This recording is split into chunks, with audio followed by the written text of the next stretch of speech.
صد شکر از تختت کنم، از تاج و از بختت کنم.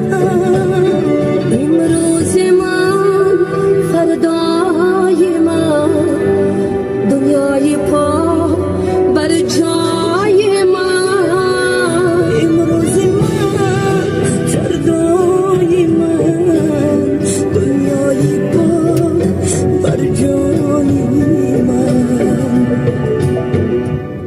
شکرانه یابد، شکرانه خاکت، شکرانه آزادی و آبادیت ای سر